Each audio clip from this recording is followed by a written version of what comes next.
welcome. My name is Esther Murray. I'm one of the permit coordinators within the Jacksonville Maintenance Office.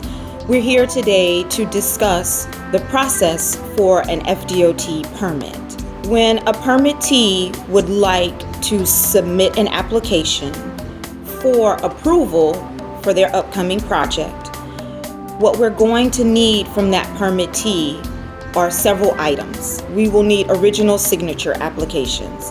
We will need any legal agreements they have already in place. We will need property ownership information, whether they are in a contract to purchase or if they currently own the property. We will need any signature authorization information. We also will need from them their design plans. We're going to need any analysis that they've created for this project. That analysis could be a geotechnical report. That analysis could be a maintenance of traffic, lane closure analysis. There are various kinds of analysis, but we will need those reports to be included within their project for review.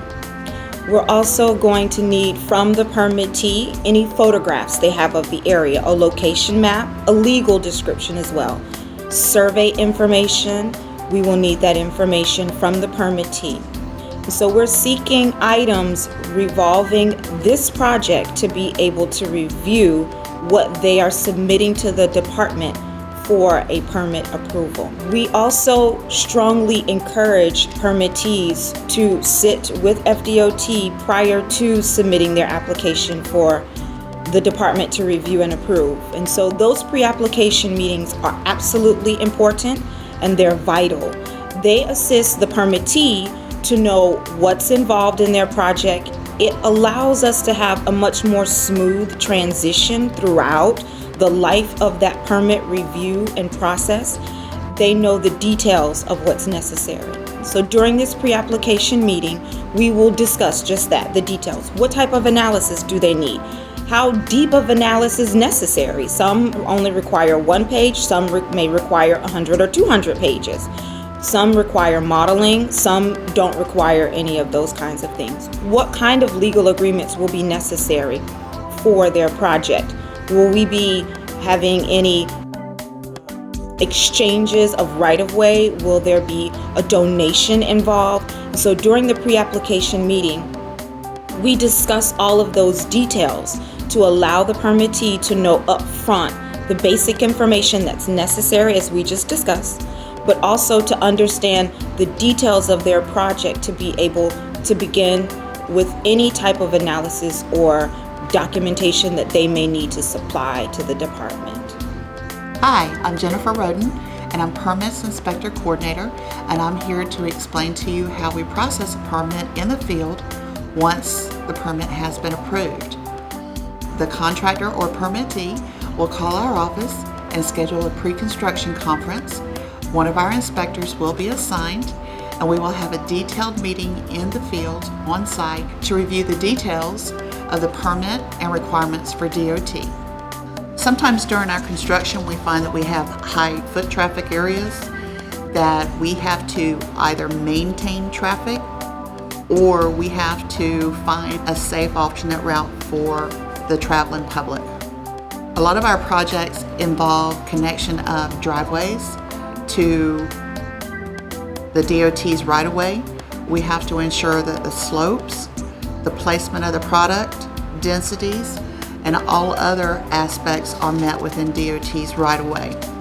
This becomes difficult at sometimes due to working with private contractors, and they're not used to meeting DOT's requirements.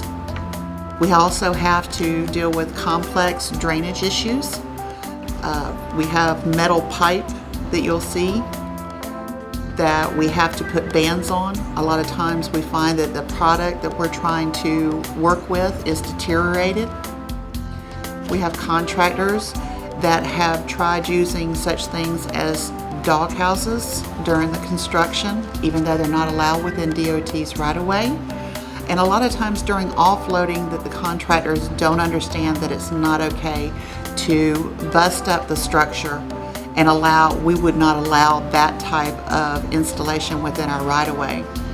So we work with a contractor to have them reconstruct a full box and install it properly within DOT's right-of-way.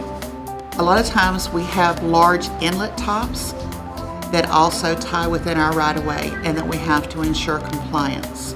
While working with our contractors, a lot of times we find that they do not understand the NPDES requirements, and they'll want to dump drainage or allow their drainage to run within DOT's right-of-way. We also find that something as simple as soil tracking devices to maintain our roads and to keep from tracking a bunch of dirt onto the roadway to maintain a safe right-of-way is something we deal with contractors on a continual basis. Sometimes our permits involved full installation of traffic signals, turn lanes, placement of curbs, structures, removal of existing shoulder, placement of lime rock, asphalt, where we verify depth, temperatures, we check cross slope on sidewalk, we check the asphalt slopes, and then sometimes we have the special projects like the construction or destruction of a 1930s building in downtown Jacksonville at the corner of Ocean and Bay. And the contractor and the owner asked to maintain 2 of the 4 walls of the building, which required installation of concrete barrier in DOT's right-of-way for the supports of the walls while construction happens. With cooperative efforts, we have completed construction of numerous DOT projects that meet the requirements of design standards, specifications, and the Utility Accommodation Manual. Thank you for your time.